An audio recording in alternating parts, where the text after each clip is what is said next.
Pastor Júnior. Glória a Deus. Vamos dar um aplauso justo pela vida do irmão, amém? Glória a Deus. Engraçado. Queridão, Deus abençoe. Obrigado por você estar aqui, viu, querida? É uma alegria para nós, tá? Tá com o pau aí, tá?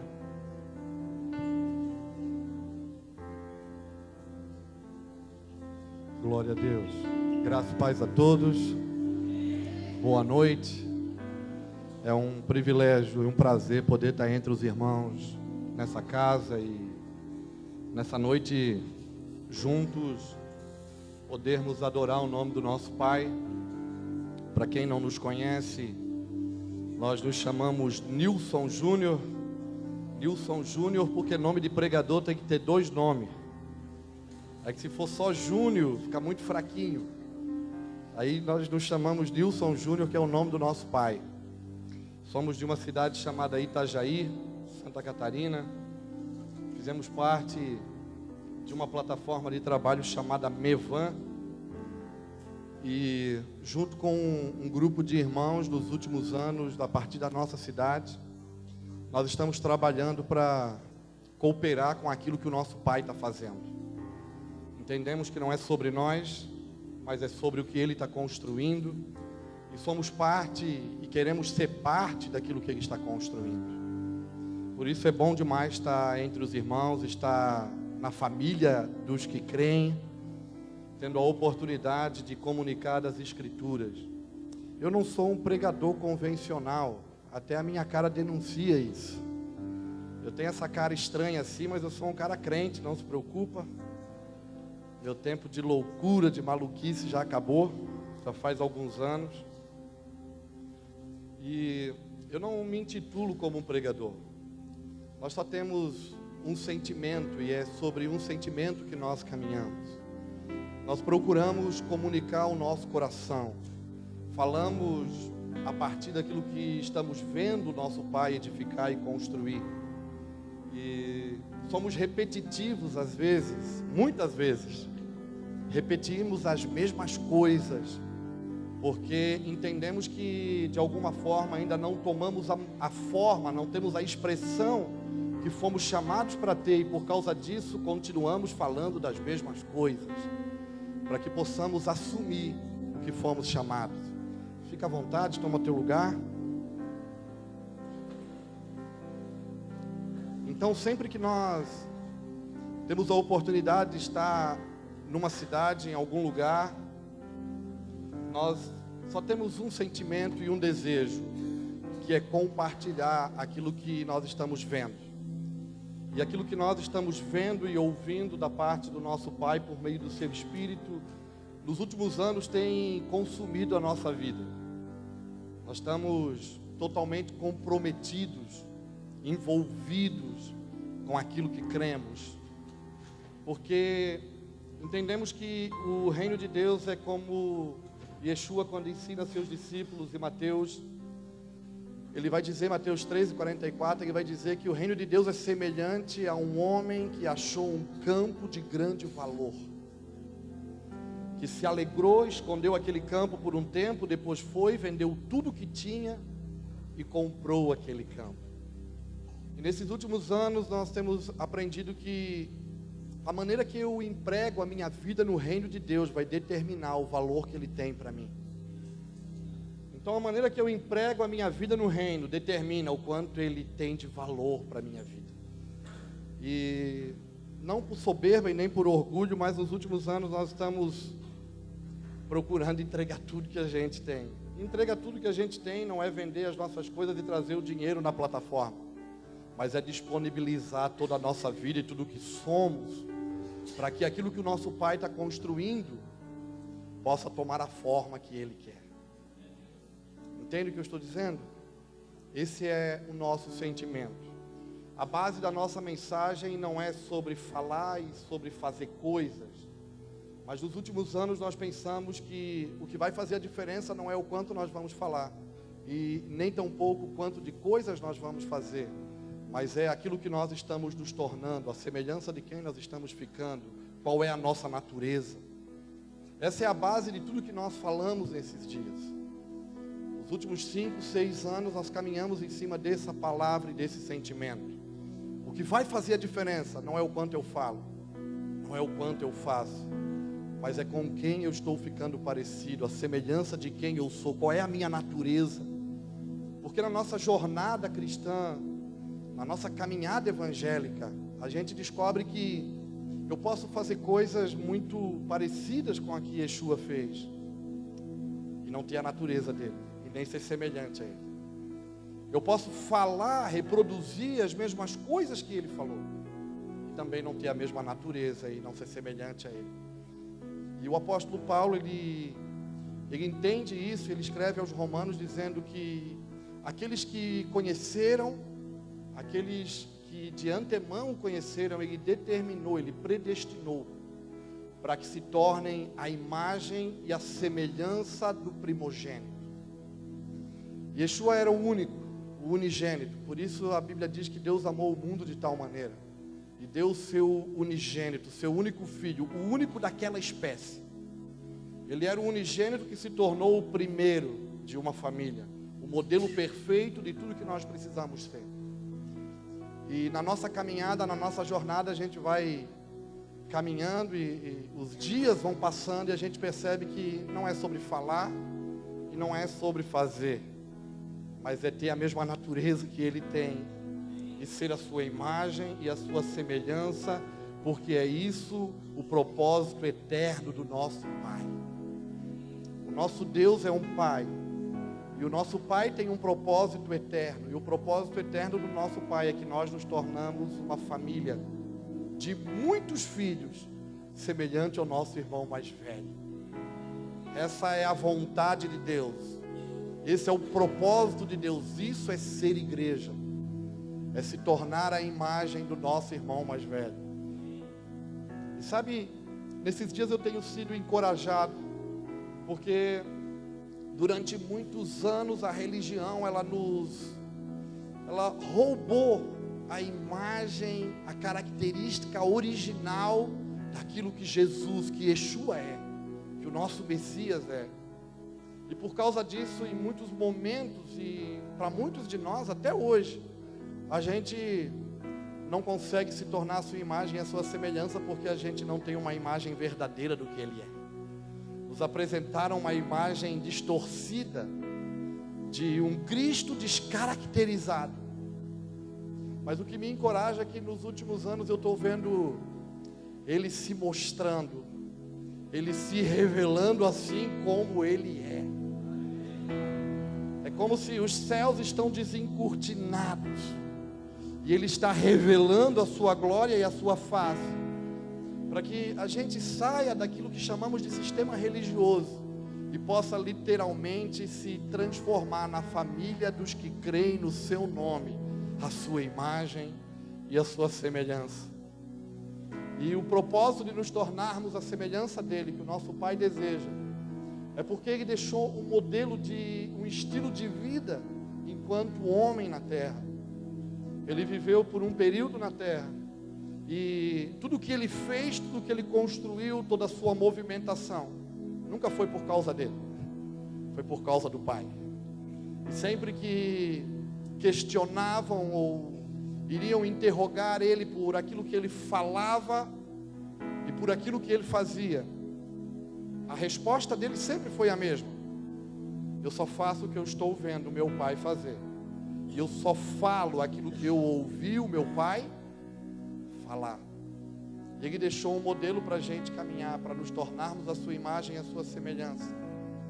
E o que isso quer dizer? Que se eu sou a sua imagem e a sua semelhança, o meu estilo de vida é, o que eu faço não é de mim mesmo, eu só estou fazendo agora aquilo que eu estou vendo o meu Pai fazer. Eu só estou falando agora aquilo que eu estou ouvindo o meu Pai falar. Entende? Eu glorifico a Deus por essa noite, por esse momento, por essa oportunidade de nós estarmos reunidos como igreja. Hoje é um dia especial para mim e também, de alguma forma, um dia de muita ansiedade. A Bíblia ensina que o homem não deve ser ansioso, mas hoje é um dia de ansiedade, porque eu vim há poucos dias de uma viagem do Japão, e eu determinei na minha agenda ficar um período de dias em casa. Fiquei os últimos 10 dias em casa, porque a minha neta está para nascer. E passou os 10 dias que era para ela nascer, que estava programado para ela nascer, ela não nasceu. Eu tive que entrar num avião hoje. E lá na minha casa todo mundo está esperando que ela vai para o hospital de hoje para amanhã. E eu só estou acompanhando pelo telefone. Me mandem notícia. E eu glorifico a Deus, porque a gente faz os nossos planos e nos programa para algumas coisas, mas daí Deus tem os seus meios. E uma das coisas que Ele nos ensina é que não é do nosso jeito, que nem sempre é como a gente planejou. Meus filhos me cobraram, disseram: o senhor vai ficar em casa na primeira quinzena de maio, o senhor tem que estar em casa. Eu digo: eu vou estar em casa. E os dias passaram e a Manuela não veio. Mas de hoje para amanhã, até eu voltar para casa, ela já vai ter chegado. E eu glorifico ao Pai por causa disso. Porque eu gostaria de estar em casa, mas nos últimos anos nós fizemos uma escolha. E a nossa escolha foi cumprir um propósito. E às vezes essas coisas, cumprir o propósito de Deus na nossa vida, às vezes nos custam também algumas coisas. A maneira que eu emprego a minha vida no reino determina o valor que Ele tem para mim. Eu poderia ligar hoje para os pastores e dizer: meu amigo, eu não vou poder ir. Vamos fazer semana que vem, eu vou aí, tem jeito. Eu sei que de alguma forma, talvez mudariam, me ajudariam, me auxiliariam, mas eu escolhi perder para ganhar. E por isso nós estamos alegres, porque temos visto Deus fazer grandes coisas. Os dias não são os melhores. Talvez o cenário que nós vivemos na nossa nação não é o melhor dos últimos 30 anos. O ambiente é desfavorável, o cenário não é bom, mas o momento é propício para o cumprimento das coisas que Deus falou sobre essa geração. E nós somos aqueles que perseguem o que Deus falou. Nossa missão não é nossa. O que construímos não é baseado na nossa vontade, é baseado no que foi falado sobre os dias que estamos vivendo. Nós temos por costume rever aquilo que os profetas que antecederam os nossos dias anunciaram sobre os nossos dias. E quando fizemos isso, nós temos a oportunidade de olhar para a nossa vida e ver se como estamos vivendo está de acordo com aquilo que os profetas falaram sobre os nossos dias. E se não está, o nosso trabalho é dar a forma para aquilo que foi falado. Eu particularmente acredito que as coisas de Deus estão prontas, porque Ele é um Deus que quando Ele fala, Ele cria, Ele promove o ambiente para o cumprimento do que Ele falou. Então eu sei que Ele vai fazer as coisas que Ele falou. A pergunta é se nós vamos acessar aquilo que Ele falou que faria. Se nós vamos ser participantes daquilo que Ele está edificando e construindo sobre essa nação e sobre as nações da terra.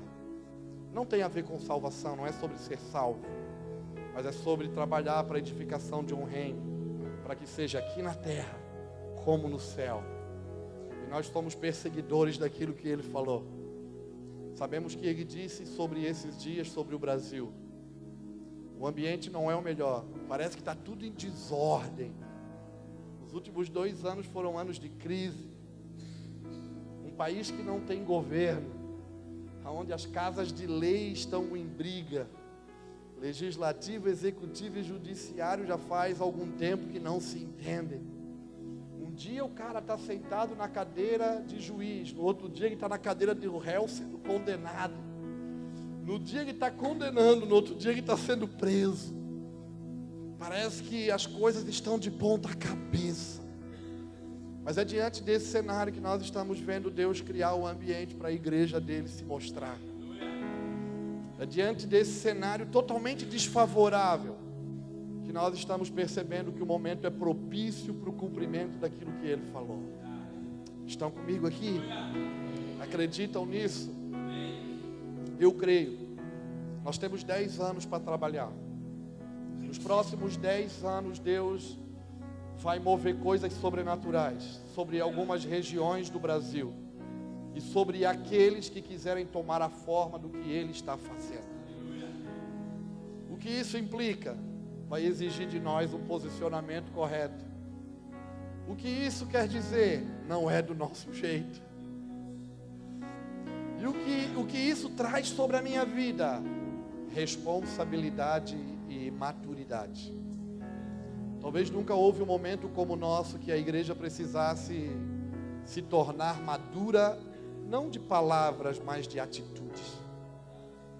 Talvez nunca houve um tempo como o nosso que a igreja precisasse assumir um lugar de maturidade. E o que é maturidade? Maturidade é assumir lugares de responsabilidade. Tem uma conta que Deus não vai mais pagar para a gente.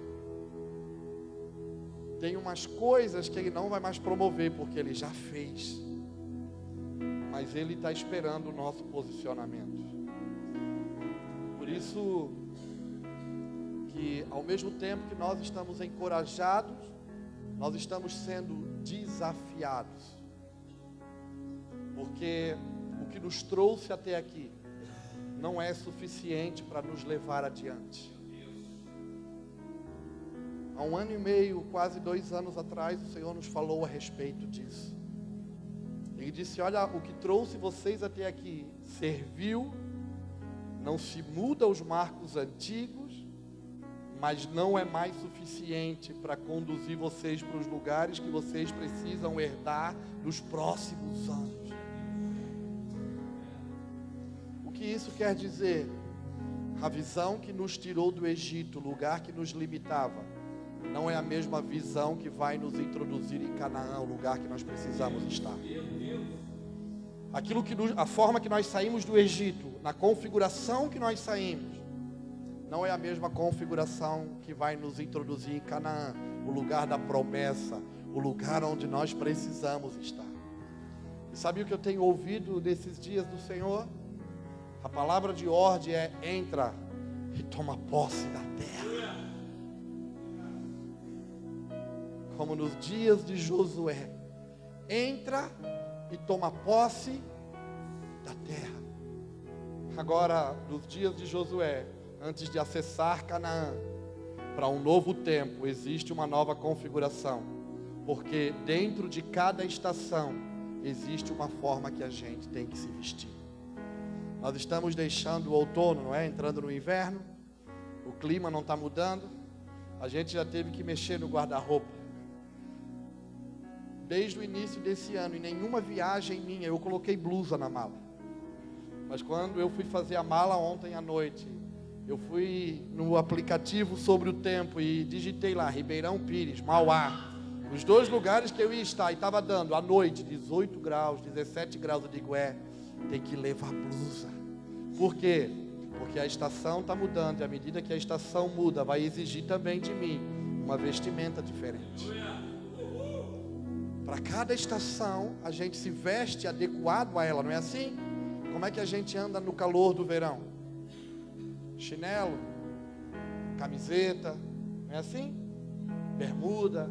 O que a gente gosta de comer no verão? Coisa leve, fria. Mas como é que a gente se veste no inverno? Casaco. Daqui para frente tem que botar uma luvinha às vezes, cachecol. Não é assim? Nos dias de mais frio a gente bota até uma calça por baixo. O que a gente gosta de comer no verão? No inverno? Comida quente, caldo quente. É a melhor época, a melhor estação do ano para se comer feijoada. A gente come e não fica suado. O que isso quer dizer? As estações determinam o que vestimos, o que comemos. E à medida que as estações mudam, nós também temos que nos adequar a ela. O nosso Deus é um Deus que Ele não muda, mas Ele se movimenta. Os céus não mudam. Os princípios e valores do caráter de Deus são imutáveis. O que era pecado ontem é hoje. E vai ser e vai continuar sendo a partir de amanhã. Porque princípios e valores do reino de Deus não mudam, mas o Deus que não muda está em constante movimento. E à medida que Deus se movimenta, nós precisamos nos movimentar com Ele. Entende o que eu estou dizendo? Por isso que o que nos trouxe até aqui não vai ser suficiente para nos levar adiante. Há desafios que nós vencemos lá atrás, que talvez hoje a aparência desses desafios são as mesmas, mas a forma de superá-los é dentro de uma nova configuração. Não adianta a gente querer fazer o que já deu certo um dia, porque nesses dias, nos dias que estamos vivendo, vai exigir de nós uma nova configuração. Explico isso. Quando os hebreus saíram da sua escravidão do Egito, eles foram libertos do Egito e eles, como um povo, uma grande nação, eles foram peregrinando pelo deserto. E o primeiro grande desafio que eles tiveram no deserto, quando estavam fugindo do Egito, foi as águas do mar de Suf, ou as águas do mar vermelho. Eles tinham um problema. Para eles continuarem a jornada, as águas estavam impedindo. E eles não podiam retornar, porque atrás deles, Faraó os perseguia. Então, para continuar avançando, eles precisavam superar o desafio das águas naqueles dias. Deus dá uma palavra de ordem para Moisés. E Deus fala: Moisés, toma o cajado que está nas tuas mãos e fere as águas, porque elas vão se abrir. A Escritura diz que Moisés feriu as águas e ela se abriu. É uma história extraordinária. Por quê? Porque aquele povo passou com o pé seco, e Faraó, que veio atrás com o seu exército, morreram afogados. Eles peregrinaram 40 anos pelo deserto. E agora eles estão diante do lugar que Deus falou: esse aqui é o lugar que eu prometi aos vossos antepassados, o lugar da vossa herança. Essa é a promessa que eu fiz para vocês. Essa terra que eu disse que daria a vós. Agora eles estão diante de Canaã. E para continuar avançando na jornada que Deus estava propondo, eles têm um desafio. Novamente as águas estão entre eles e o caminho que eles precisavam trilhar. 40 anos antes, o Mar Vermelho foi o que se colocou entre eles e o caminho. 40 anos depois, as águas do Jordão se colocam entre eles e o lugar de herança. Moisés já tinha falecido, não estava mais vivo, já estava morto. Josué agora é o líder daquela nação. Pela lógica, se eu fosse Josué, eu ia pegar o cajado que Moisés usou 40 anos antes, e eu iria reproduzir aquilo que já deu certo uma vez. Mas foi assim que Deus falou. Deus pega Josué e diz: Josué, é o seguinte, reúne o povo, manda que eles se consagrem durante 3 dias. Pega os sacerdotes e manda eles colocarem a arca da aliança sobre os seus ombros. Manda eles ficarem separados do povo 900 metros, 2.000 côvados. Porque vocês vão passar por um caminho, Josué, que vocês nunca passaram antes. Sabe, algumas coisas têm me chamado a atenção. Sabe qual é o meu maior desafio? É passar por lugares que eu não domino. E a igreja da nossa geração, o maior medo dela é passar por caminho que ela não conhece. E naqueles dias eles precisavam entender que eles seriam conduzidos pela presença de Deus. E Deus diz: vocês vão passar por um caminho que vocês não conhecem. Manda os sacerdotes pisarem nas águas do Jordão. Quando eles pisarem nas águas do Jordão, com a arca da aliança nos seus ombros, as águas que vêm de cima, elas vão parar. Vai se abrir um caminho seco e vocês vão passar, atravessar esse obstáculo. Manda os sacerdotes permanecerem ali, no leito do rio, até que todo o povo acesse esse lugar, que é o lugar da promessa. Nesse tempo nós temos pensado sobre isso nos últimos anos, porque entendemos que o que nos trouxe até aqui serviu dentro de uma configuração, mas o lugar que nós vamos herdar, os lugares que nós vamos entrar nos próximos anos, vai exigir de nós uma nova postura, uma nova forma, e vai exigir de nós ouvirmos o que Deus está falando. Sabe o que é passar por um caminho que a gente não conhece? É confiar na voz de Deus. Sabe aqueles aplicativos de trânsito? Hoje nós viemos de Congonhas para cá com um aplicativo daquele. E o que o aplicativo de trânsito faz? Fala com a gente. Você digita uma rota, o endereço, e daí à medida que você vai dirigindo, ele vai falando: a 300 metros, vira à direita. A 200 metros, vira à direita. A 100 metros, vira à direita. Vira à direita. Fala a verdade. Quem usa aplicativo de trânsito, a gente vira à direita, mas sempre vai olhar na tela para ver se estava na rota mesmo. Para ver se estava certo. O mapa está certo mesmo, está no caminho. Porque a gente tem dificuldade de ser conduzido só por uma voz. E nesses dias nós vamos ter que aprender a ouvir o nosso Pai e confiar no que Ele fala. O que isso implica? Que o que Ele falou, Ele cumpre, e o que Ele está falando, Ele vai cumprir. E por isso nós não podemos temer o que Ele está fazendo. Aos nossos olhos parece um grande obstáculo, mas para Ele é só um processo de treinamento para a gente se tornar o que foi chamado para ser. E por isso a igreja dessa geração não vai poder mais gerar métodos para impressioná-lo, ela vai ter que depender do que Ele fala. Sabe outra coisa que a gente tem aprendido? É que nos dias que eles saíram do Egito, da escravidão, quem foi que abriu o caminho? Foi um homem chamado Moisés. O que nos tirou das trevas ou do pecado foi quem? Um homem, Yeshua, que abriu o nosso caminho.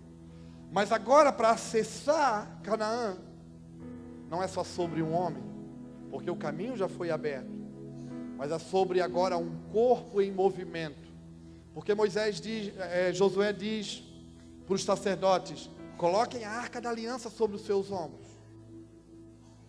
E para carregar a arca da aliança era uma caixa de madeira de acácia revestida de ouro, tinha 2 varões, precisava de 4 sacerdotes. Fala de coletividade. O que Deus vai fazer nesses dias não é sobre um homem, é sobre um corpo em movimento. O que isso quer dizer? Nós precisamos e dependemos uns dos outros. Então nós vamos ter que mudar a nossa mentalidade de igreja. E nós vamos ter que pensar: quantas igrejas tem nessa cidade? Alguém sabe me responder? Na nossa concepção existe 190. Mas da forma que Deus vê, só existe uma, porque é só uma igreja dele. E para conduzir a presença desses dias, precisamos uns dos outros, porque fomos constituídos pelo sangue do Cordeiro, um reino de reis e de sacerdotes. Mais uma vez, não é do meu jeito, não é sobre mim, mas é sobre o que o meu Pai está fazendo.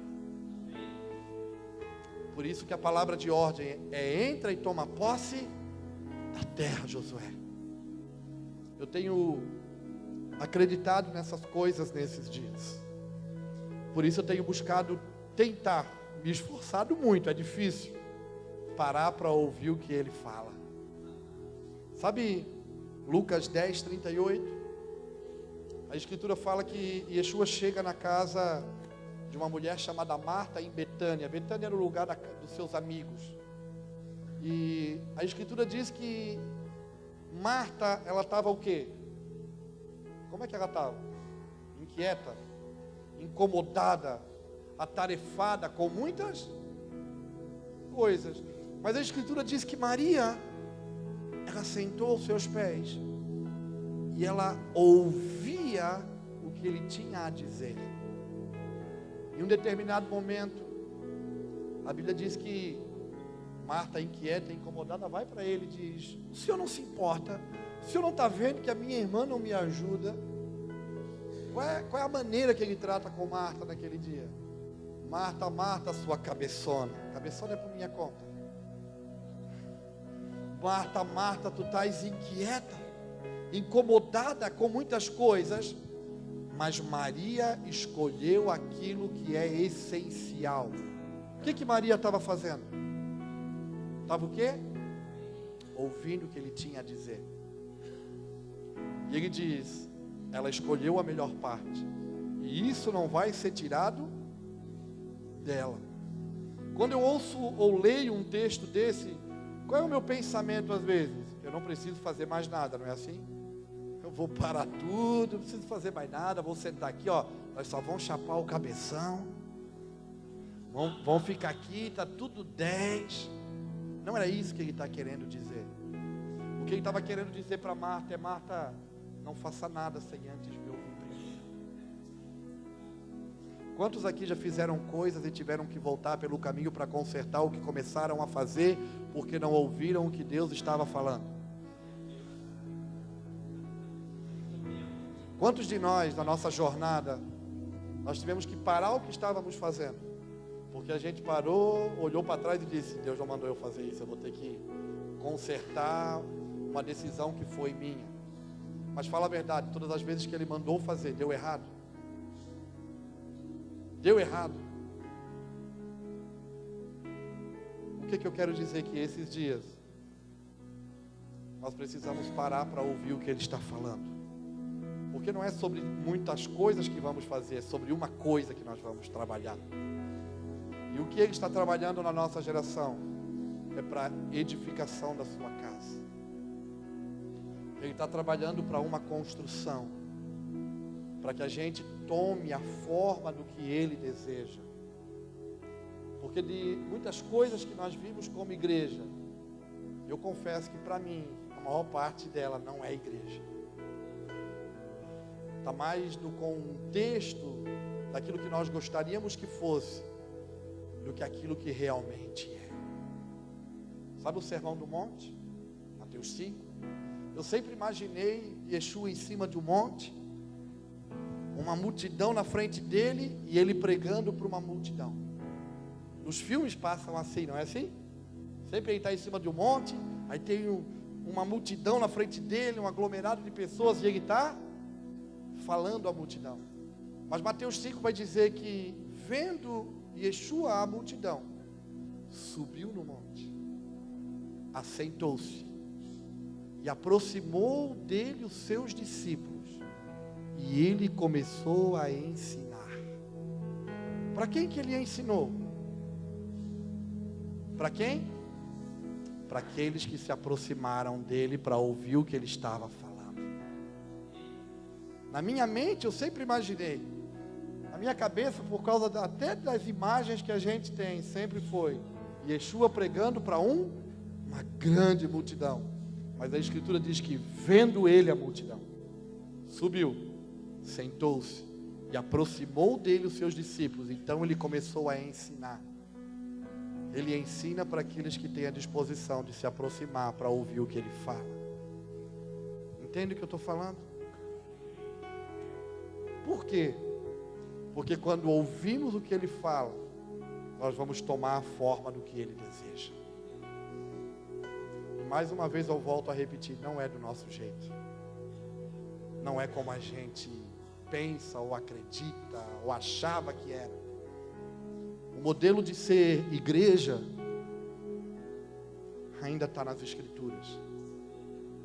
Esse aqui ainda é um modelo daquilo que nós precisamos.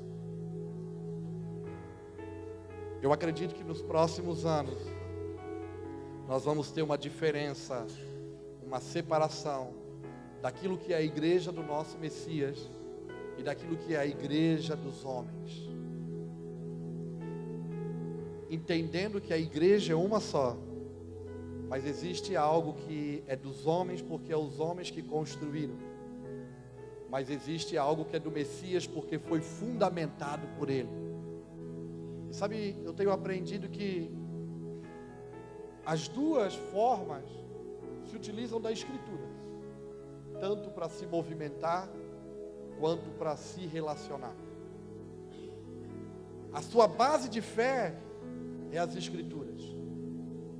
creem nas Escrituras, falam das Escrituras, se movimentam a partir das Escrituras, mas o que faz diferença, distinção entre uma e outra, é a forma como se relacionam com as Escrituras.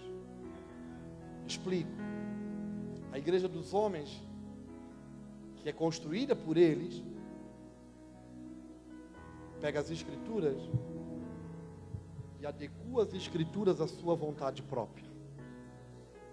Pega a palavra e adequa a palavra ao seu interesse pessoal. E a igreja do Messias pega a sua vida e adequa as Escrituras. A base de fé é a palavra, a forma de se movimentar é a partir da palavra, mas a forma com que se relaciona com as Escrituras determina o que é do Messias e o que pertence aos homens. Entende o que eu estou falando? Esses são dias de maturidade. Deus falou isso quando eu soube que eu ia ser avô. Eu sou casado há 25 anos. No dia 20 de março desse ano, eu tive esse prazer, eu e a Vanessa, de completar 25 anos de casado.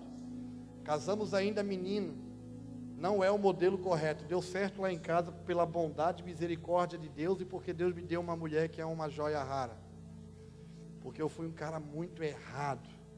E ela suportou todas as minhas mazelas e permaneceu fiel àquilo que é o casamento. Lutou pela minha vida e pela vida dos nossos filhos. Casamos, tínhamos 17 anos. 2 meninos.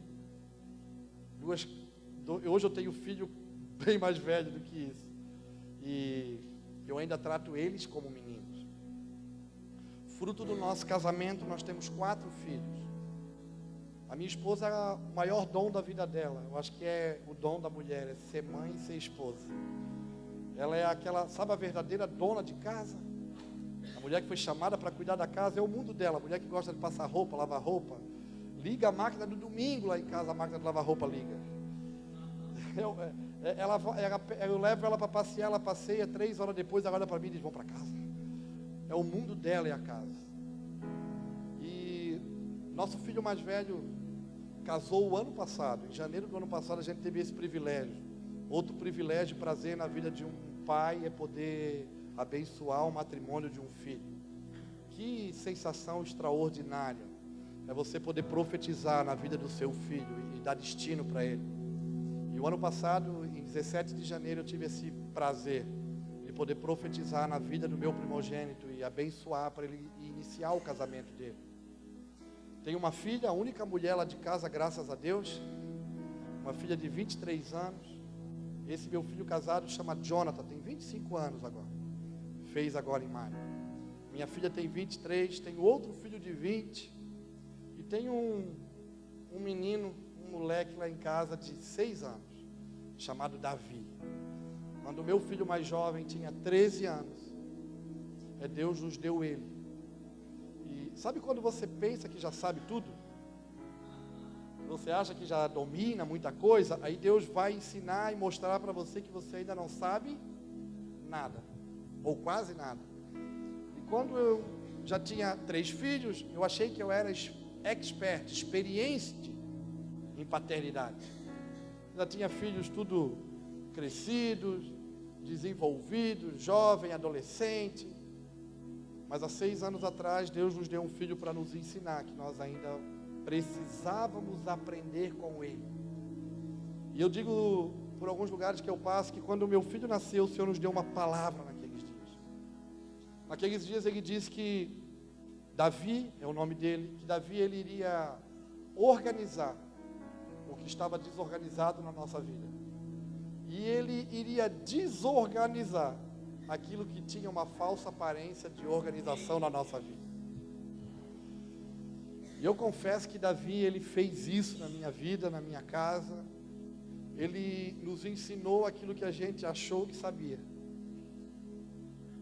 Aquilo que tinha uma falsa aparência de organização. E ele organizou muitas coisas na nossa vida. E nesse tempo a gente começou a falar, a pregar a igreja a respeito disso. E na nossa cidade, lá no Mevão, onde a gente congrega, começou uma bagunça. Deus tirou tudo do lugar 6 anos atrás. Deus desorganizou muita coisa e organizou o que a gente achava que estava organizado, virou de ponta cabeça. E agora, mais uma vez, eu estou tendo uma experiência com filhos. Entenda que filhos, eles marcam tempos e épocas na nossa vida. Nascimento de filhos, eles marcam estações na nossa vida. Eles marcam ciclos, abrem e fecham ciclos na nossa casa. Deus usa coisas materiais para revelar realidades espirituais. E em setembro do último ano, quando o Jonathan, meu filho, ele foi lá em casa com um envelope na mão, e dentro do envelope tinha um teste de gravidez dando positivo, dizendo que nós seríamos avós. Eu confesso que eu não estava preparado para isso ainda. Ainda que os filhos são grandes, mas não estava na minha cabeça. Ele era recém-casado, 7 meses, 8 meses de casado. Tinha 8 meses de casado, a esposa engravidou. Nem ele tinha planejado. Mas no dia que ele falou e anunciou que a esposa estava grávida, mais uma vez Deus nos deu uma palavra. Daí agora Deus disse: agora, Júnior, é tempo da sua maturidade. E eu entendo que Deus usa coisas naturais para revelar realidades espirituais. E se somos pessoas proféticas, Ele se movimenta dessa forma.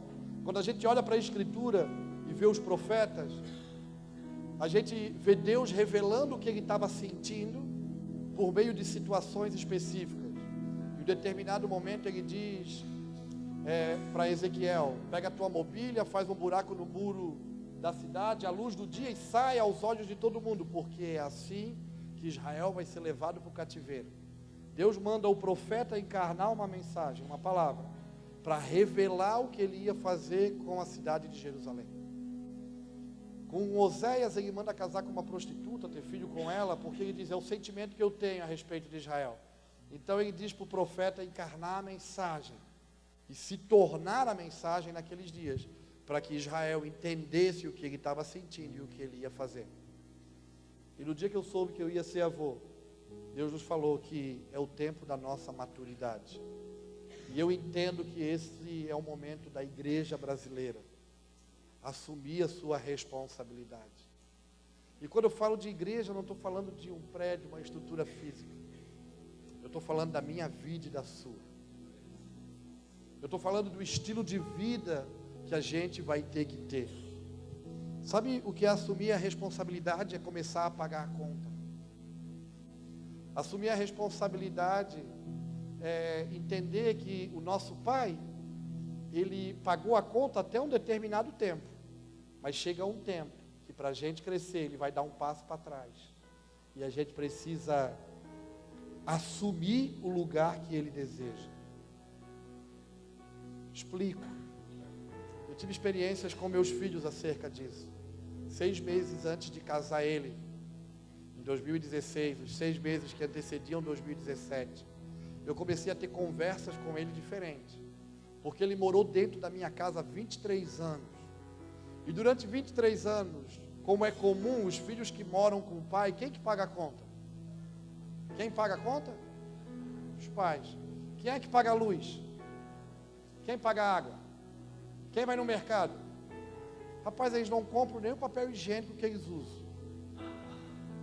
Eles não compram sabonete, eles não compram shampoo. E quando eles chegam no banheiro que não tem, do banheiro eles gritam com a mãe: acabou! Não é assim que os filhos fazem? E é um meio comum, porque a Bíblia ensina que os pais agregam para os filhos.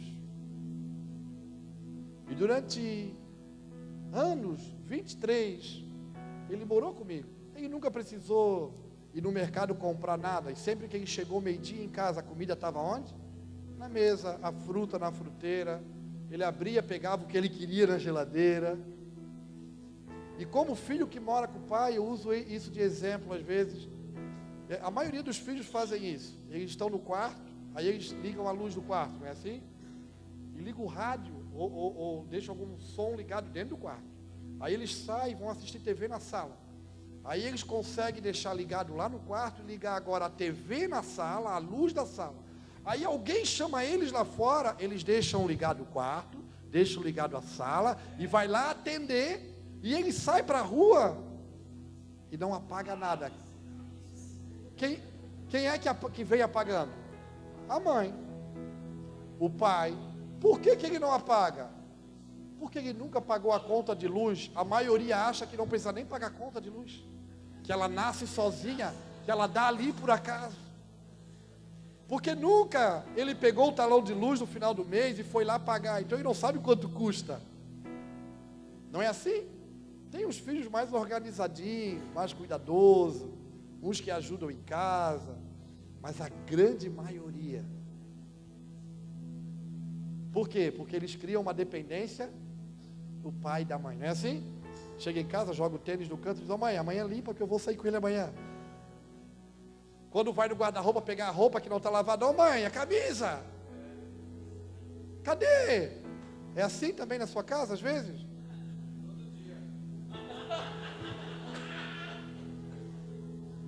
Hoje eu estou bem light assim, eu estou bem...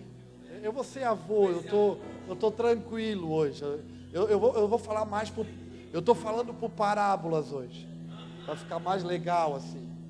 Outro dia que eu vim aqui eu profetizo. Hoje eu vou falar assim por parábola. Eu estou com expectativa, daqui a pouco Manuela vai nascer, meu coração está palpitando forte no meu peito. Então eu quero ser manso hoje para ser convidado para voltar depois. Porque se vai no primeiro dia, tu chuta o balde, nunca mais tu volta ali. Eu tenho fama de grosso, mas eu sou gente boa. É só a cara que é de maconheiro, eu sou gente boa. Eu sou crente.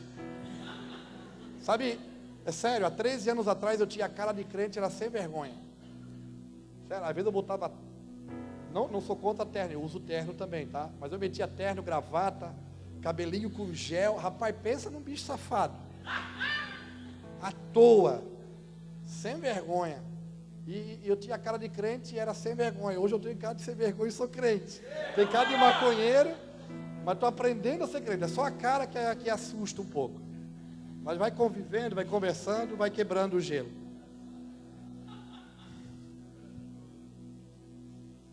E é comum que os pais pagam a conta, não é assim? Quantos já foram na escola resolver problema dos filhos? Quantos pagaram alguma coisa para o vizinho, que o filho jogou bola na rua? Aqui tem essa parada de jogar bola na rua. Ele chutou, quebrou uma vidraça, quebrou um para-brisa de carro, quebrou um retrovisor. Ou ele pegou a bicicleta do vizinho para andar, furou o pneu, aí o vizinho foi lá levar: vai ter que arrumar lá, que teu menino lá pegou a bicicleta do meu menino, estragou. Quantos já pagaram a conta dos filhos aqui? Resolveram seus problemas? Não é assim? A gente vai para a escola, a orientadora, né? A coordenadora de educação chama a gente, aí a gente bota eles para trás, ouve tudo que ela fala, aí vem para casa, a gente dá umas 2 chineladas neles, não é assim? Pega, dá umas 2 varadas para eles verem se eles tomam o jeito. E é normal, porque é assim que as coisas se desenvolvem. Só que chega um tempo, e daí eu tive a experiência com meu filho, que para ele casar eu tive que dar um passo para trás. Por quê? Porque ele ia constituir família, cara. E de hoje para sábado ele vai ser pai. E daí agora, papai aqui não pode mais pagar a conta. Papai aqui pode ajudar. E ajuda em tudo o que ele precisa. No que ele precisa, não no que ele quer. Entende? É no que ele precisa e não no que ele quer ter. Porque se eu não dou um passo para trás, ele nunca vai ser um homem. Ele nunca vai ser um homem de verdade. Então eu tive que dar um passo para trás, e meu filho é muito responsável. Mas como o filho que mora em casa, eles vão tomar banho e não é o shampoo que ele gosta. Porque às vezes a gente vai comprar o da promoção mesmo. Bota lá e desgasta. Eles não sabem botar um pouquinho, eles viram meio tubo em cada lavada. É tudo igual, só muda o endereço.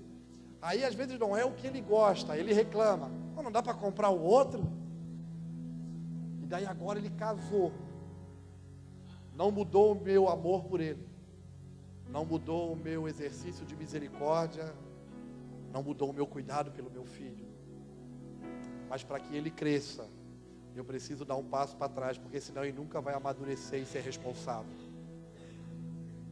E daí ele teve que aprender a fazer conta. Sabe o que acontece? Eu vou na casa dele. Aí de propósito, eu vou acendendo as luzes da casa. E daí ele vem atrás de mim, apagando as luzes da casa. Esses dias atrás eu parei o carro na casa dele, a minha esposa olhou de fora, eu digo, Júnior, não tem ninguém. Eu falei, tem, a TV está acesa. Ele está no escuro, Júnior. Eu falei, claro, agora ele paga a conta. Ele acendia tudo lá em casa, porque ele nunca pagou a conta. Há uns 8 anos atrás, ele foi lá com o nome dele, CPF dele. Aí ele botou lá em casa internet e TV a cabo. No nome dele, mas a conta para mim pagar. Lá em casa. Aí lá na casa dele ainda não tem internet e TV a cabo. Por quê? Porque fazendo a conta, ele viu que ainda não tem condição de fazer isso. Eu podia pagar a internet e TV a cabo para ele, posso ajudá-lo. Mas fala a verdade, ele precisa? Não, ele precisa de outras coisas agora. Entende o que eu estou falando?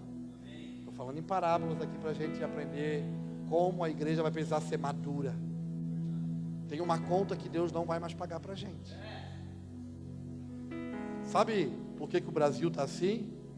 Porque ele deu um passo para trás e disse, eu preciso que vocês cresçam. Fala a verdade, os últimos 20 anos, ele abençoou ou não abençoou essa nação? Há 25 anos atrás, 30 anos atrás, o Brasil era um país de terceiro mundo, subdesenvolvido. Nos últimos 30 anos, ele botou o Brasil no cenário mundial. Deixou de ser subdesenvolvido para ser emergente. Deixou de ser de terceiro mundo para ser um país em desenvolvimento, não é isso? Ele mudou ou não mudou as coisas da nossa nação?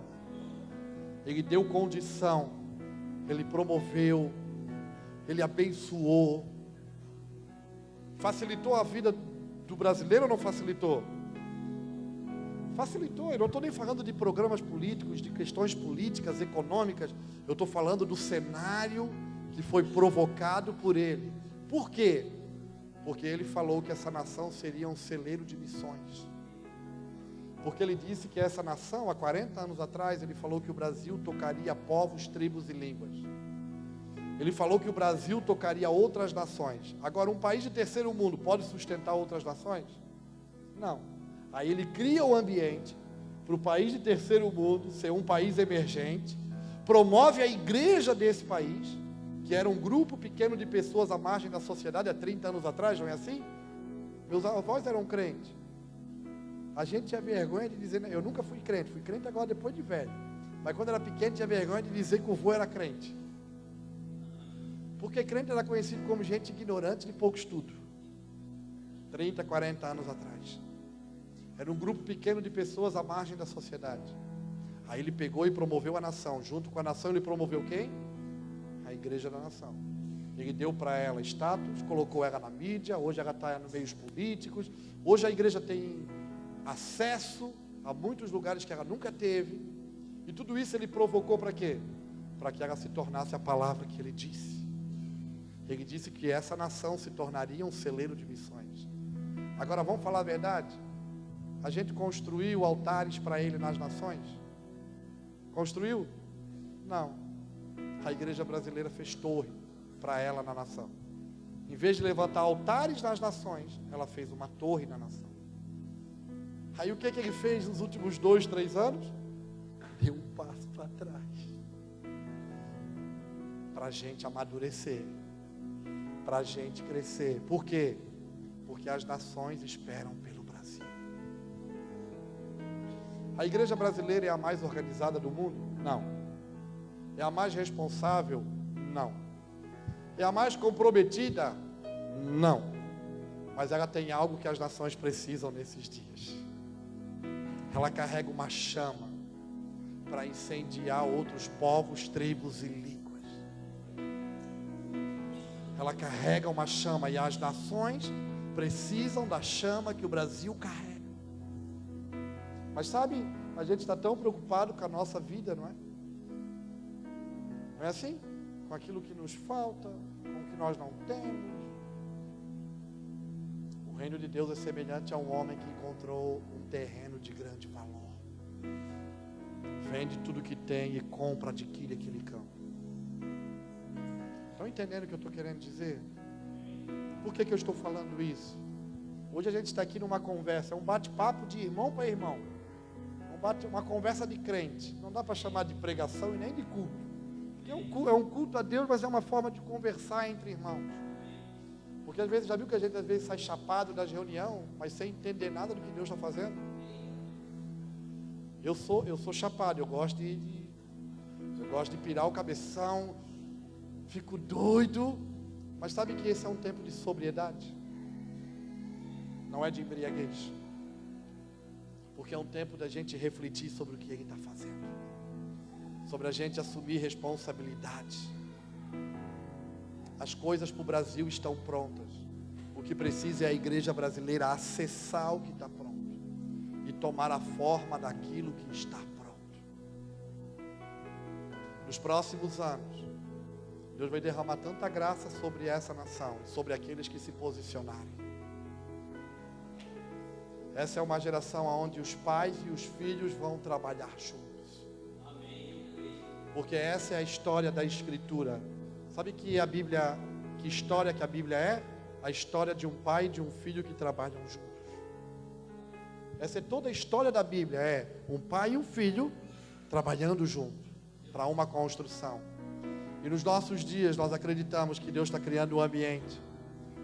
Ninguém é velho demais que não possa começar a fazer algo. E ninguém é novo demais que não saiba fazer algo. Então nesses dias nós estamos trabalhando para encorajar os irmãos mais velhos e para capacitar os irmãos mais jovens, para que essa nação se torne o que foi chamada para ser. Fazem 6 anos que eu estou no Nordeste brasileiro. Eu não moro lá, eu moro em Santa Catarina, mas uma semana do meu mês eu passo no sertão brasileiro. Eu vou chegar em casa sábado, 8 da noite. Vou sair de casa domingo pela manhã para ir ministrar numa cidade 70 quilômetros da minha, num retiro de pastores de irmãos que caminham próximo da gente. Volto para casa, arrumo a minha mala, domingo à noite, participo do culto do Bevan e segunda-feira eu vou para o sertão. Essa tem sido a minha jornada. Todo mês eu vou no sertão brasileiro. Nós estamos construindo uma base missionária, no meio do nada, um lugar de terra seca. Mas nós temos visto tanta graça e tanta bondade de Deus naquele lugar. E sabe o que nós estamos fazendo lá? Preparando os filhos da terra seca para as nações que estão clamando e esperando pela manifestação dos filhos de Deus. Um lugar de impossibilidades, com pessoas improváveis, pessoas que não têm perspectiva nenhuma de vida. Deus tem levantado uma geração de missionários que moram em casas de taipa, que tomam água de cisterna, e quando toma, a cada 3 dias da semana tem diarreia, porque não é água boa, porque não é potável. Uma geração que está se levantando compromissada, comprometida com o que Deus está fazendo. O que eu vim fazer aqui nessa noite? Me perdoem, mas eu não vim dizer sejam felizes, glória a Deus e aleluia, essa é a nossa religião, que Deus promova tudo que vocês desejam no vosso coração. Não, eu vim aqui para desafiar você a se tornar o que Deus falou que você se tornaria. O sacerdote do Senhor, aquilo que liga céu e terra. Eu não estou dizendo que você vai ter que fazer o que eu faço, porque tem uma medida que Deus confiou para mim, é a minha medida, é o meu trabalho. Mas eu sei que Deus também confiou uma medida para cada um de nós. Eu sei que nós só vamos ter vida e ter movimento se cada um de nós assumir o seu lugar de responsabilidade. Eu sei disso. Paulo disse em Colossenses 1,18 que Cristo é o cabeça da igreja. E nós somos o quê? O seu corpo. E o corpo só tem vida e só tem movimento se cada membro do corpo realizar a sua função. Isso é igreja. A igreja não é um auditório onde a gente vem receber algo. Igreja é um corpo que se movimenta a partir do funcionamento coletivo dos seus membros. Nós nos reunimos aqui para quê? Para glorificar o nosso Pai, para cantar canções que exaltem o seu nome, para orar a Ele a partir daquilo que estamos ouvindo Ele falar. Mas a nossa vida não se limita a um ajuntamento de um dia de semana, à noite ou pela manhã. A nossa vida foi para sermos sacerdotes. Sabe o que um sacerdote faz? Acessa uma realidade espiritual, acessa uma realidade terrena e faz com que isso venha convergir para que o reino de Deus seja estabelecido aqui na terra como no céu.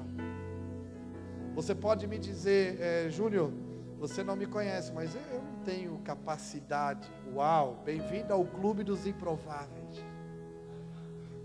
Bem-vindo ao clube dos que não sabem também fazer as coisas. Porque não é pela nossa habilidade, é pela nossa disposição. Não é pelo quanto eu sei fazer, é por aquilo que eu estou me tornando nele. Eu não sei fazer quase nada das coisas que eu estou fazendo hoje. Mas eu só faço é porque é Ele em mim. É o Espírito dEle me conduzindo, me habilitando. E tudo que eu preciso é disponibilizar o que eu carrego. Sabe, certa feita Jesus pregou para uma multidão. E o dia já ia sendo avançado. Ele tinha compaixão da multidão. Os discípulos ficaram totalmente incomodados, porque a noite ia chegar e eles não tinham nada para comer. E ele diz para os discípulos, dizem para ele: Senhor, mestre, despede a multidão para que eles possam ir pelas cidades, pelas aldeias, para comprar alguma coisa para comer. Mas a Escritura diz que Yeshua já sabia o que ele ia fazer, não é assim? Porque se tem uma coisa que ele sabe, é o que ele vai fazer. Ele sempre sabe o que ele vai fazer. Mas ele queria que os discípulos participassem do que ele iria fazer. E daí ele olha para os discípulos e diz assim, ó: dá alguma coisa para eles comerem. Deem vocês alguma coisa para eles comerem. A Bíblia ensina que Filipe já fica desesperado, não é assim? Já viu que quando Deus manda a gente se movimentar para algo, a primeira coisa que a gente faz é conta, né? Já viu? A gente sempre vai falar na igreja, na instituição, é com o tesoureiro. A gente pede a conta do mês aí, vamos ver como é que é os últimos 6 meses, como é que está as entradas. Já viu quando Deus pede para a gente fazer algo, parte pessoal com Ele? Primeira coisa que a gente põe a mão no bolso, não é assim? Filipe diz: será que com 200 denários a gente consegue alimentar uma multidão? Mas a Bíblia diz que tinha também André. Cara, como eu gosto de André. André é um dos apóstolos que ele percebe no meio da multidão alguém que carregava alguma coisa. Nós estamos orando para que esses Andrés se levantem, que no meio da multidão eles olhem os improváveis. A Bíblia diz que no meio da multidão tinha um menino e uma menina, um mancebo, um jovem. Esse jovem não tinha muita coisa. Tudo que ele tinha era 5 pães e 2. Então André pega ele do meio da multidão, traz aonde Yeshua está. Aí o que acontece? Esse moço disponibiliza o que ele tem. Fala a verdade, 5 pães e 2 peixes alimentam uma multidão?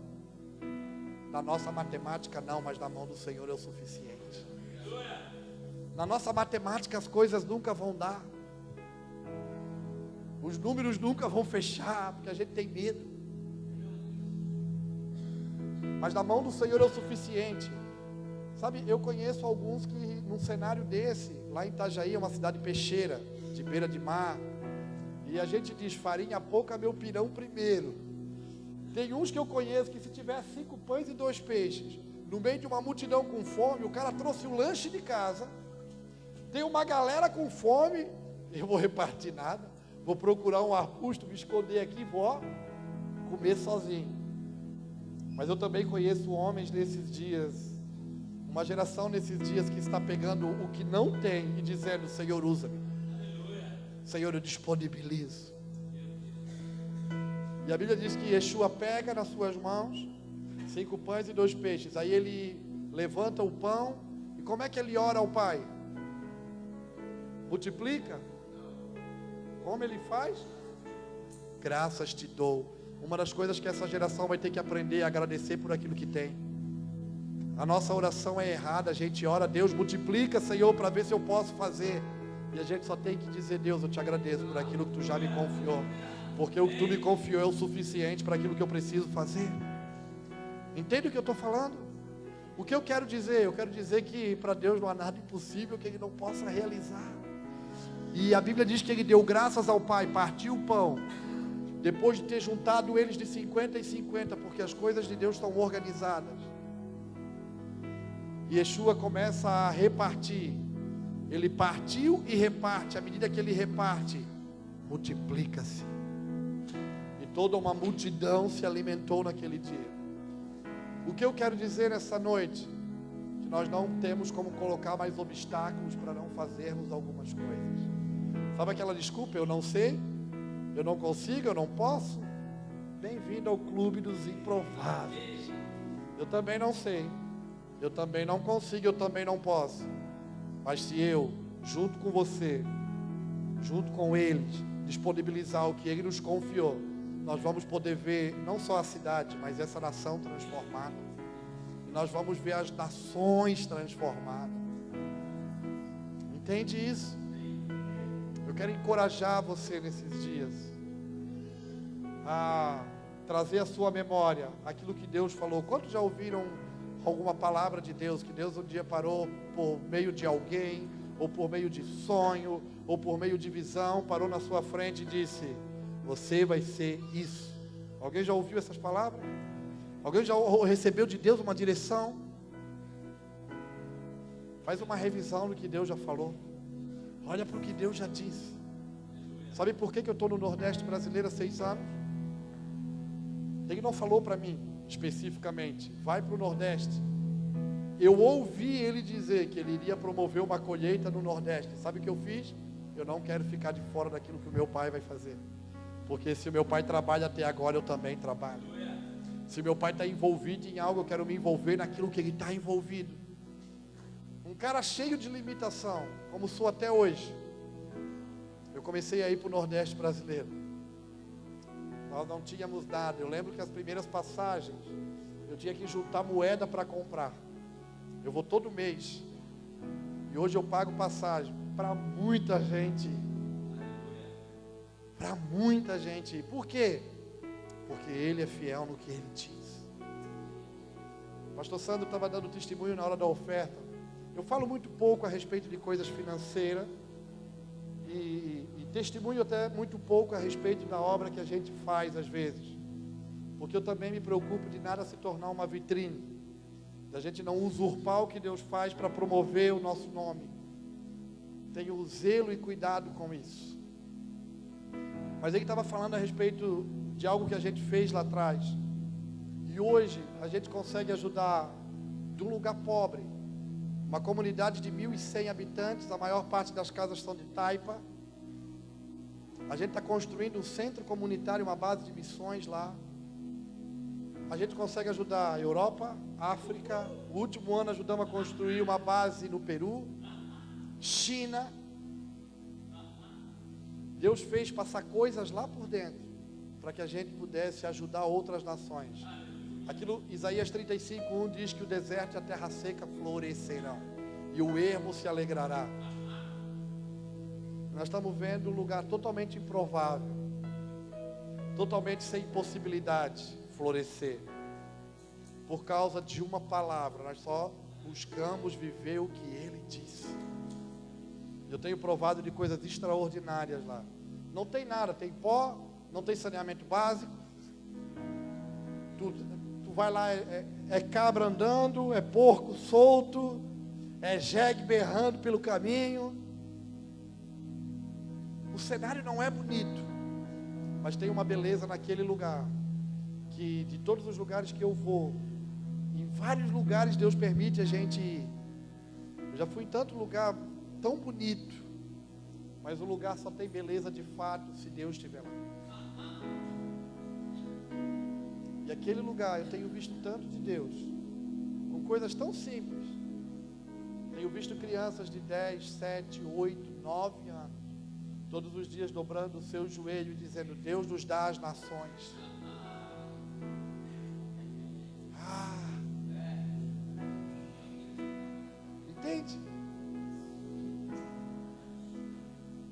Eles não têm perspectiva de vida. A maioria deles come uma vez por dia.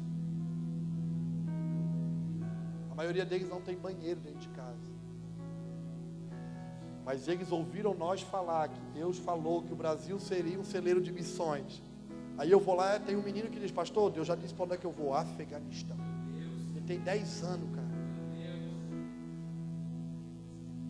Ah, loucura, não é loucura?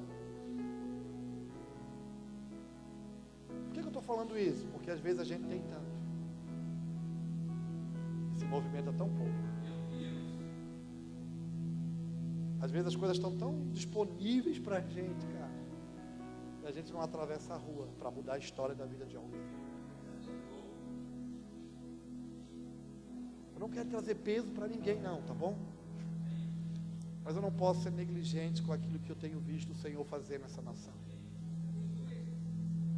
Eu creio em remanescente. Quantos creem em remanescente? Eu creio em remanescente. Eu creio que no meio da igreja existe uma igreja. Existe uma igreja que Ele está levantando nessa geração. Uma igreja que não se contenta com mais um culto legal, com mais um dia legal. Uma igreja que está perseguindo avivamento. E sabe que avivamento não é barulho. Avivamento é vendo coisas transformadas à sua volta. Eu tenho expectativa que nós vamos começar reuniões e elas não vão acabar. Eu tenho expectativa que alguns de nós não vai conseguir mais voltar para a sua vida.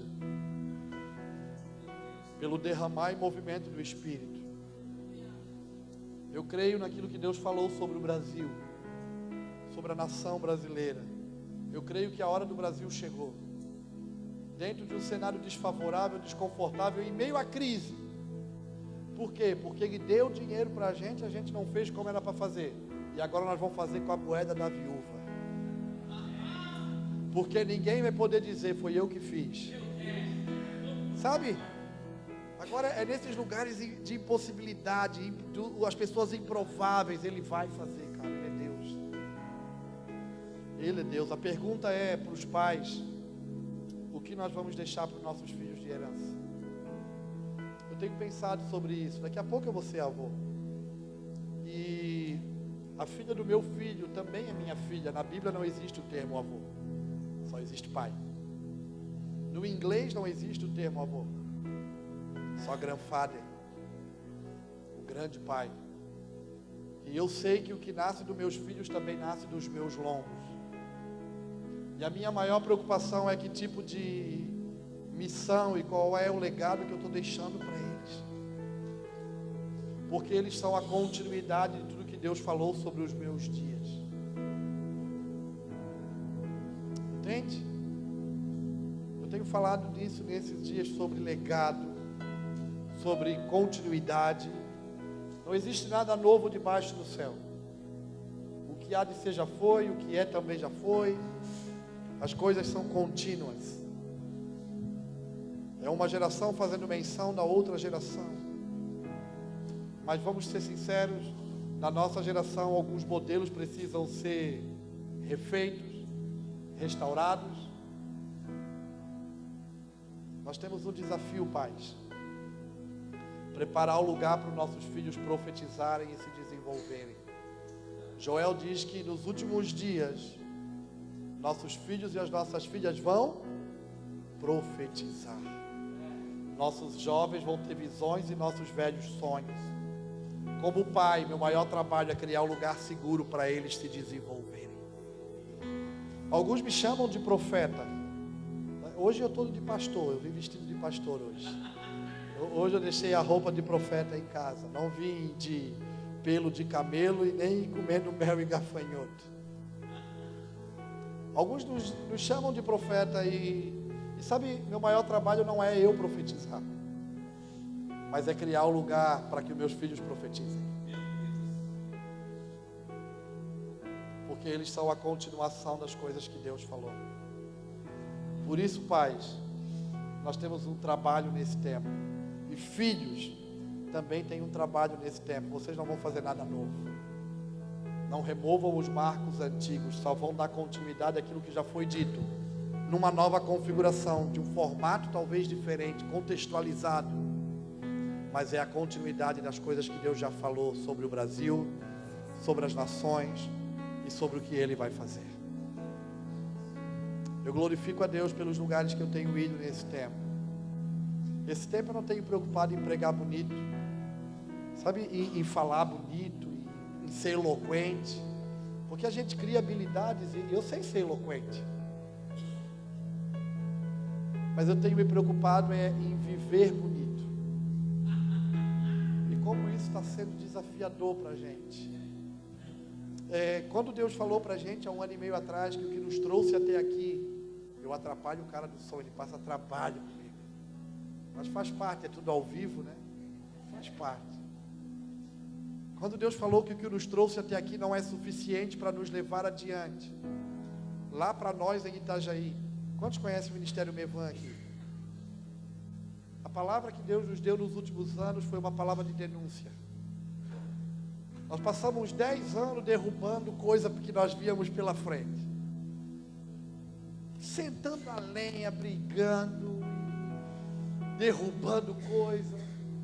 Mas há 1 ano e meio atrás ele disse que não era mais sobre falar daquilo que estava errado, mas era construir aquilo que é verdadeiro. Sabe o que nós descobrimos? Era mais fácil falar do que estava errado, porque nós profetizávamos e falávamos daquilo que nós víamos, daquilo que Ele nos conduzia pelo Espírito a falar. Mas daí ele disse, não é mais sobre denunciar o que é falso, é construir o verdadeiro. E daí teve que olhar para quem? Teve que priorizar mais o quê? A nós mesmos. Era mais fácil falar do que era falso, porque construir o que é verdadeiro exige de nós uma posição correta. Então não adianta só falar, tem que viver. E na geração que a gente vive, onde as coisas são, a geração da informática, onde a informação, num clique, na palma da mão, a gente acessa a informação, não é assim? Dos nossos smartphones, a gente vai no Pastor Google, digita uma palavra, e daí, se eu quiser falar de amor aqui, eu vou pegar apostilas, estudos, livros, ministrações, e vou construir o seminário do amor, amando como Jesus amou. E daí eu vou passar 3 dias ensinando sobre amor, mas isso não quer dizer que eu amo. E daí eu digito lá no Pastor Google, santidade. Aí vamos fazer a conferência dos santos. Aí não vamos ficar aqui 2 dias falando de santidade, mas isso não quer dizer que eu sou santo. Às vezes eu só estou reproduzindo uma informação. Entende o que eu estou falando? Nós temos que nos tornar o que fomos chamados, a imagem e a semelhança do nosso Messias. O modelo correto daquilo que é verdadeiro, porque foi do agrado do Pai que nele habitasse toda a plenitude de Deus. Então nós temos todas as medidas que nós precisamos para nos tornar o que fomos chamados. E daí, irmãos, é um posicionamento nesses dias. São atitudes, é desenvolvimento de maturidade, é assumir responsabilidade, é não dar mais desculpa. Como a gente não é bom de dar desculpa, fala a verdade. A gente é bom de argumento. Já viu que a gente é bom de exigir dos outros e tolerar a gente? Já viu? Se a gente exige das pessoas uma postura que nós mesmos às vezes não temos, somos exigentes com o próximo e tolerantes com as nossas falhas. Esse é um tempo da gente ser exigente com a gente, tolerante com os outros. Fica de pé comigo, querido.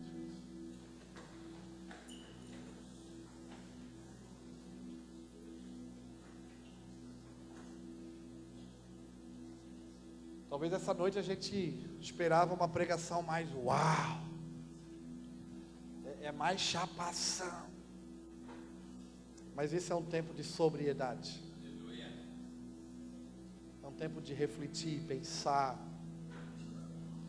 É um tempo de choro também. É um tempo de arrependimento, de renúncias.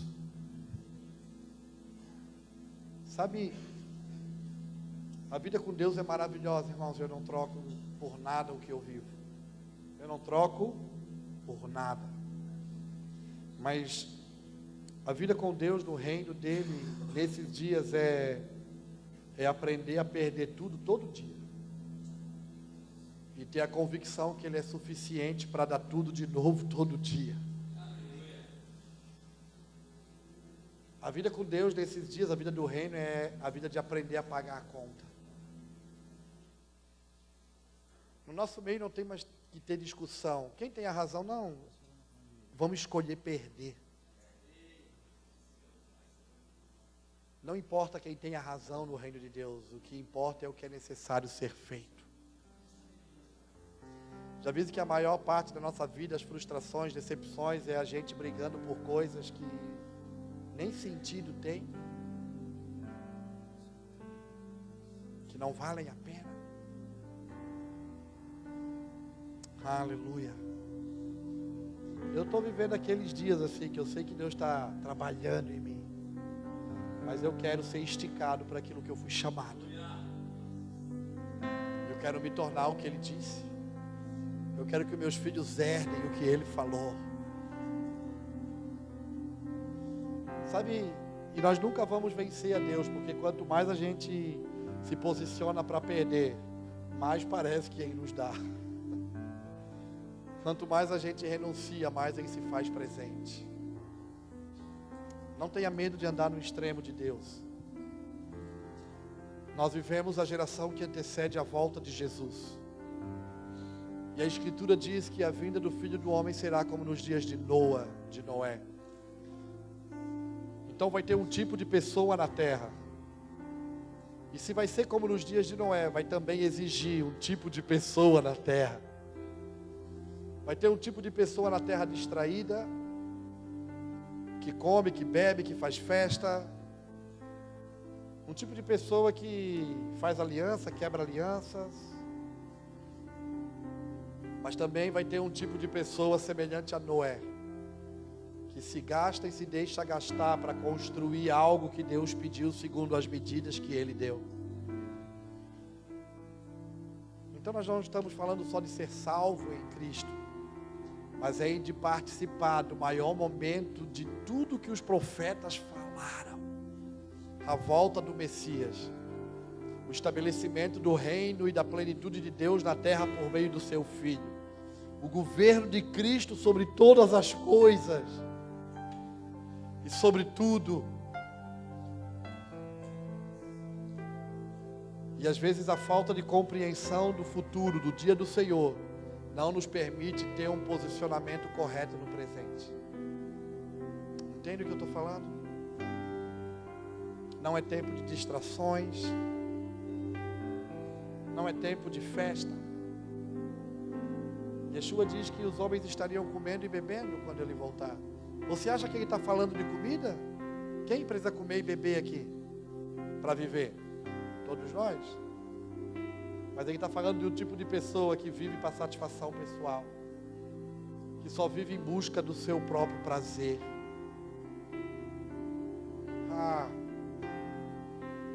Mas Ele fala também de um tipo de pessoa, dos precursores. Como nós estamos com expectativa dos precursores, que foi como nos dias de João, aquele que veio preparar o caminho da primeira vinda do Senhor. Antes da segunda vinda, Ele também está levantando os precursores, uma geração que vai preparar o caminho da segunda vinda, que vai trabalhar para converter o coração dos pais aos filhos, dos filhos aos pais, trazendo os desobedientes à obediência do justo. É dessas coisas que a gente fala. Se eu pudesse testemunhar, eu digo para você, vale a pena. Vale a pena viver intensamente com Deus. Eu não me arrependo. Eu não troco o que Ele tem feito por nada. Dias de guerras extraordinárias, de renúncias tremendas, de desafios constantes. Mas vale a pena. Sabe por quê? Porque só tem uma coisa que nos satisfaz, é a sua presença.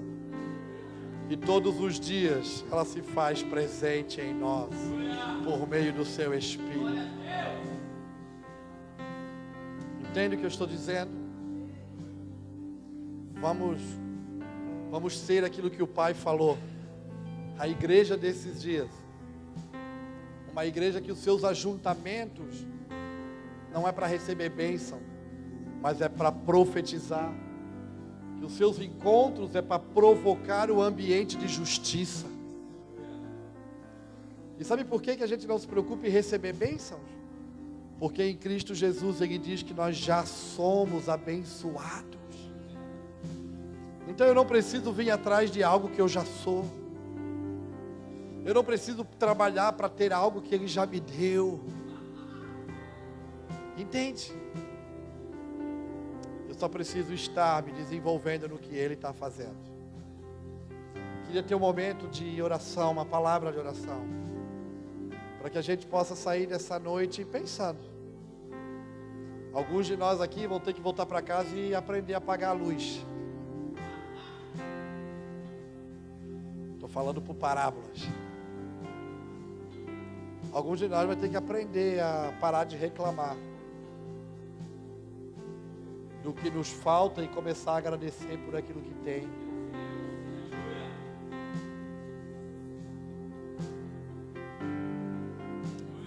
Alguns de nós vão ter que assumir uma postura de maturidade, porque o pai não vai pagar mais a conta. E aqueles dias que ele está dizendo: filho, eu preciso que você cresça. Sendo prudente como a serpente, simples como a pomba. Crescer na prudência, mas continuar menino. Na malícia, na maldade. Nesses lugares a gente continua menino. Mas na responsabilidade são dias de maturidade. Não dá mais para brincar de igrejinha, não é? De cultinho, de musiquinha, não é? Quem crê que Deus é Pai? Quem crê que a igreja é o ajuntamento dos seus filhos? Quem crê que isso aqui é a família dos que creem no seu nome? A família dele está aqui. E por que a gente não aprende a viver como família?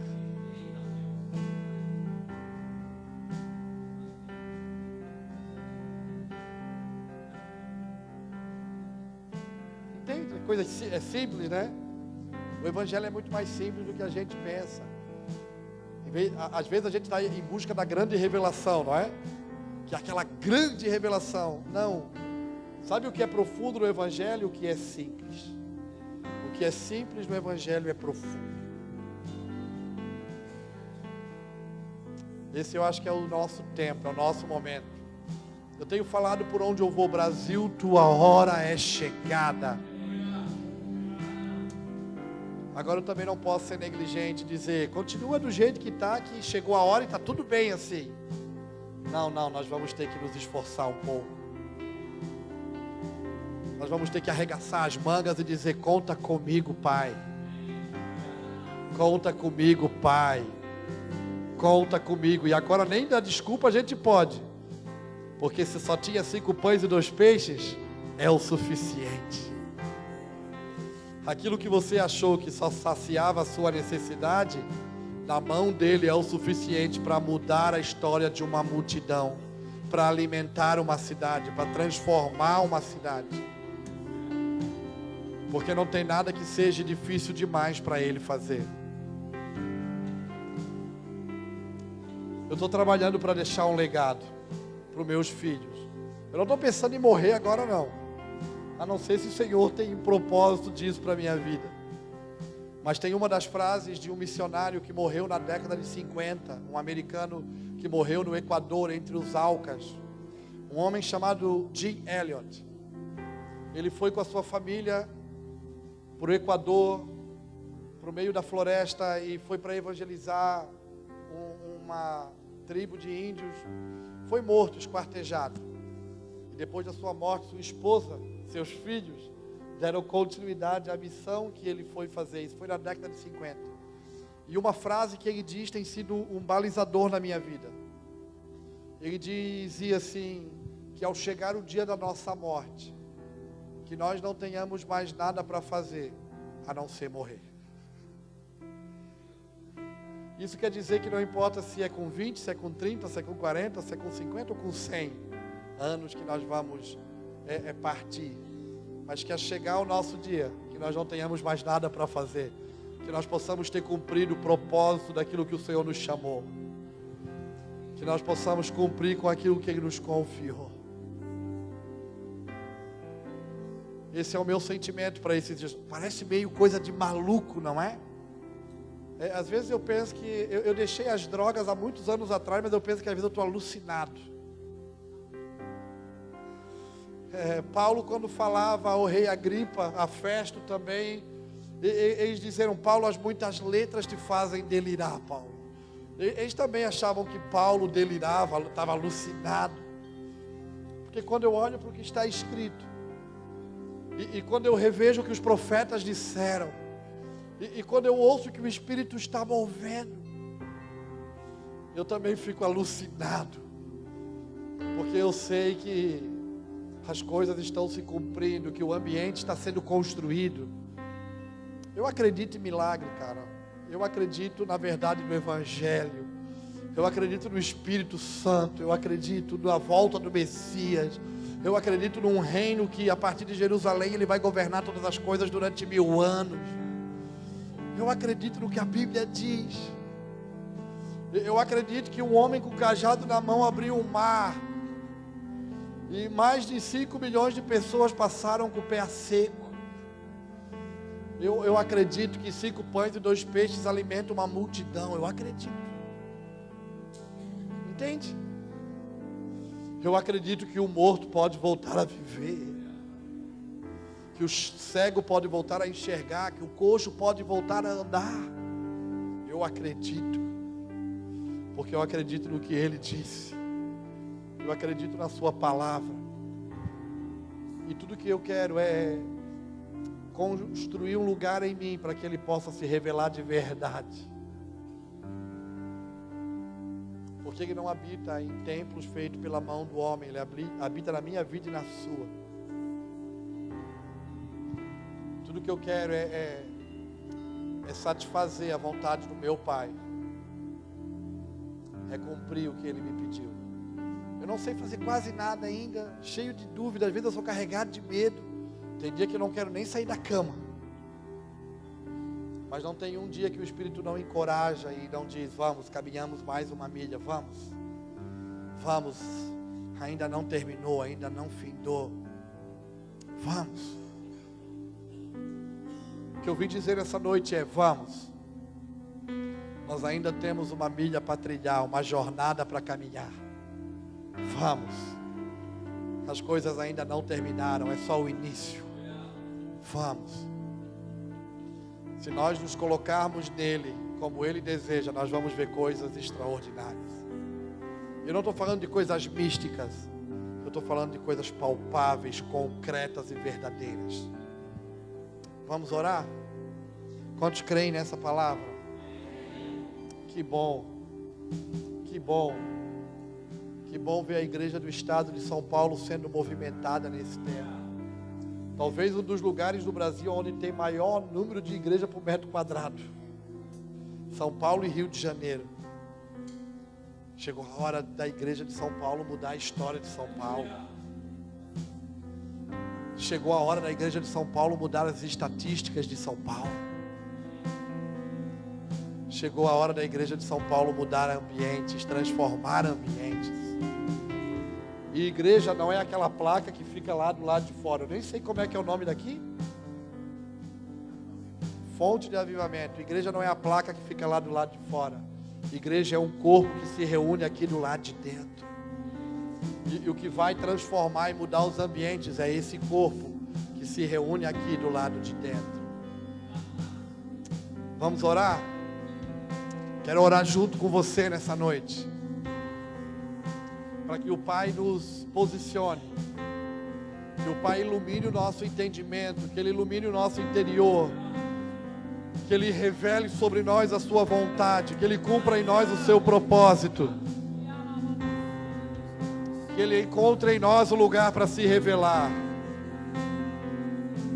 que Ele se manifeste com poder, com justiça e com glória por meio do Espírito nesses dias.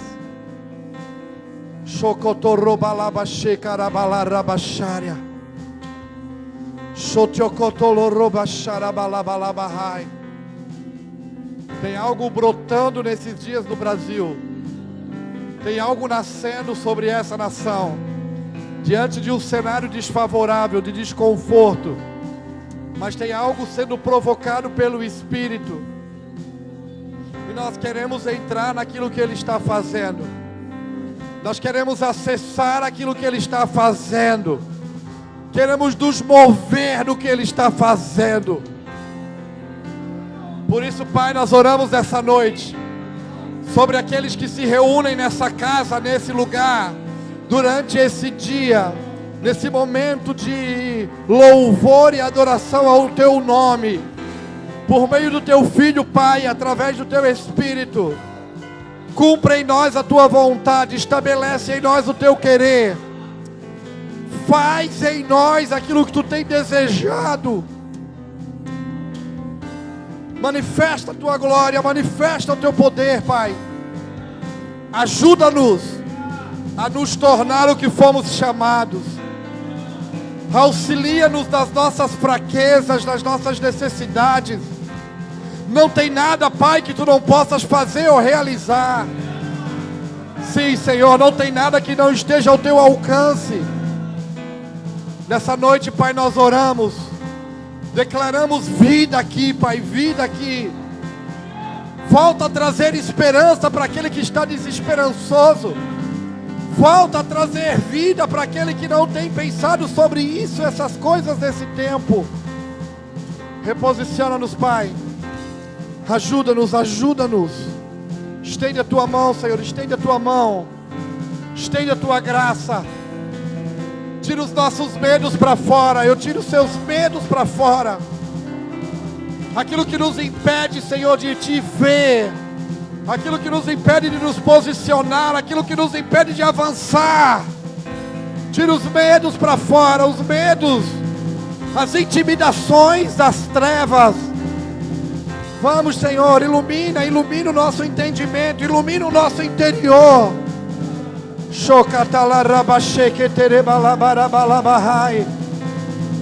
Vem, Espírito. Vem, Espírito. Batiza-nos com encorajamento. Eu oro por encorajamento aqui nessa noite, Senhor. Eu oro por encorajamento aqui nessa noite. Sobre a movimentação dessa casa. Sobre aqueles que se reúnem nesse lugar.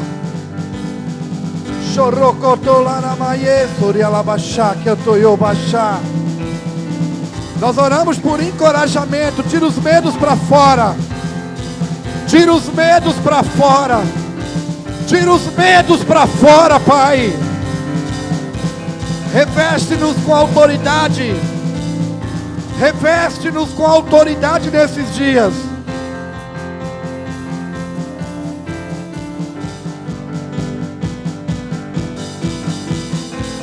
Aleluia. Shotakalabashoriandalaramaya. Pra onde eu irei? Aleluia. Se eu não tenho pra onde voltar, só tenho Você, Deus. Palavras de vida eterna. Pra onde eu irei? Se eu não tenho pra onde voltar, só tenho Você, Deus. Palavras de vida eterna. Pra onde eu irei? Se eu não tenho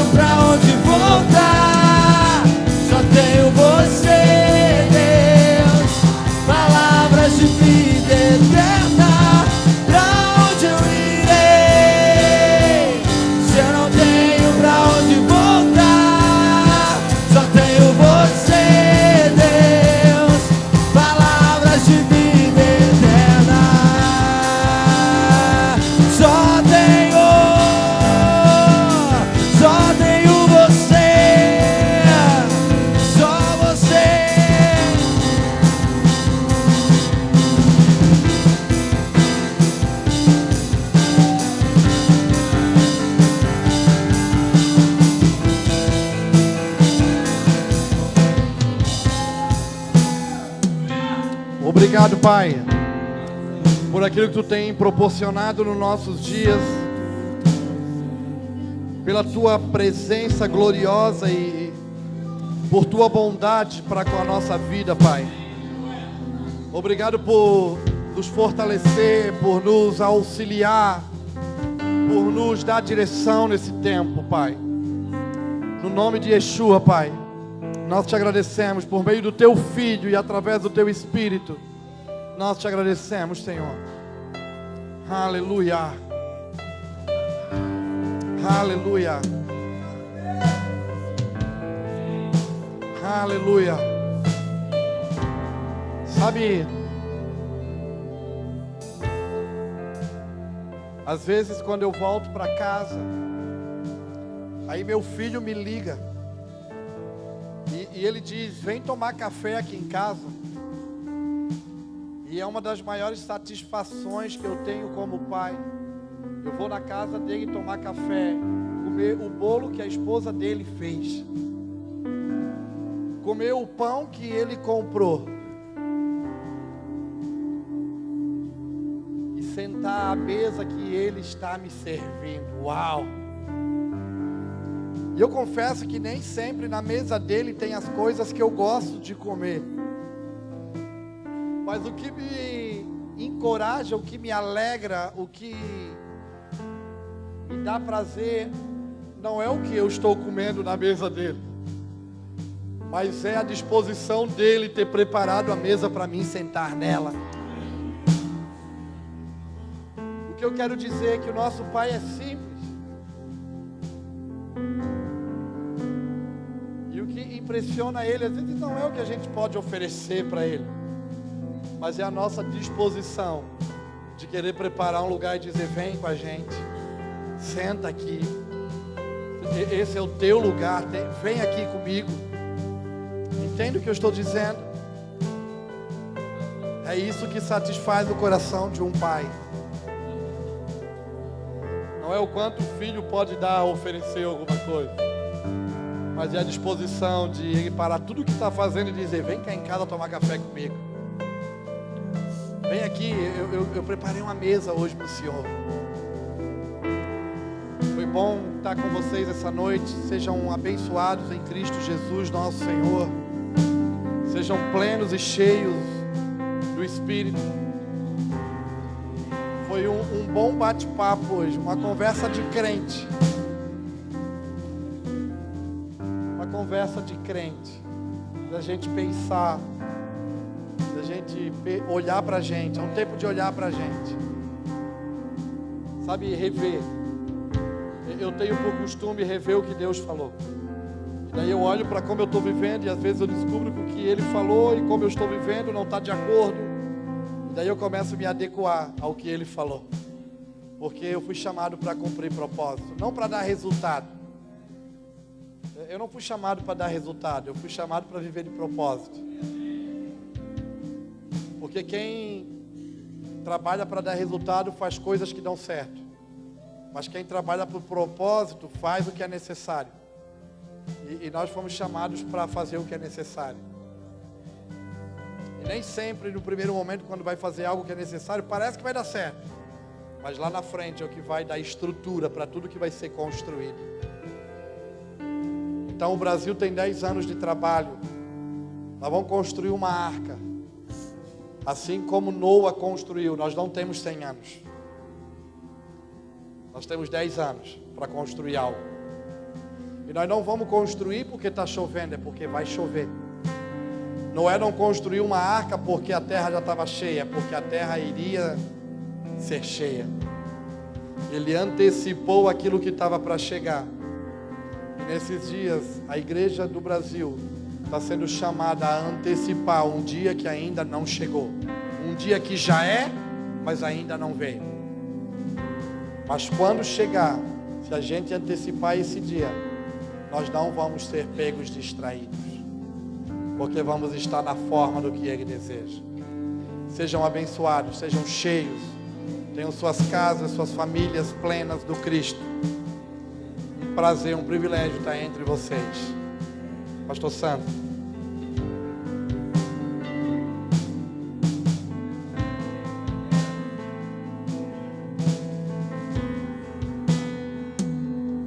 Glória a Deus. Pega na mão da pessoa, vamos fechar esse corredor, vamos. O que dizer? Só agradecer a Deus, viu, Júnior, pela tua vida. Glória a Deus. Amém, queridos. Agradecer.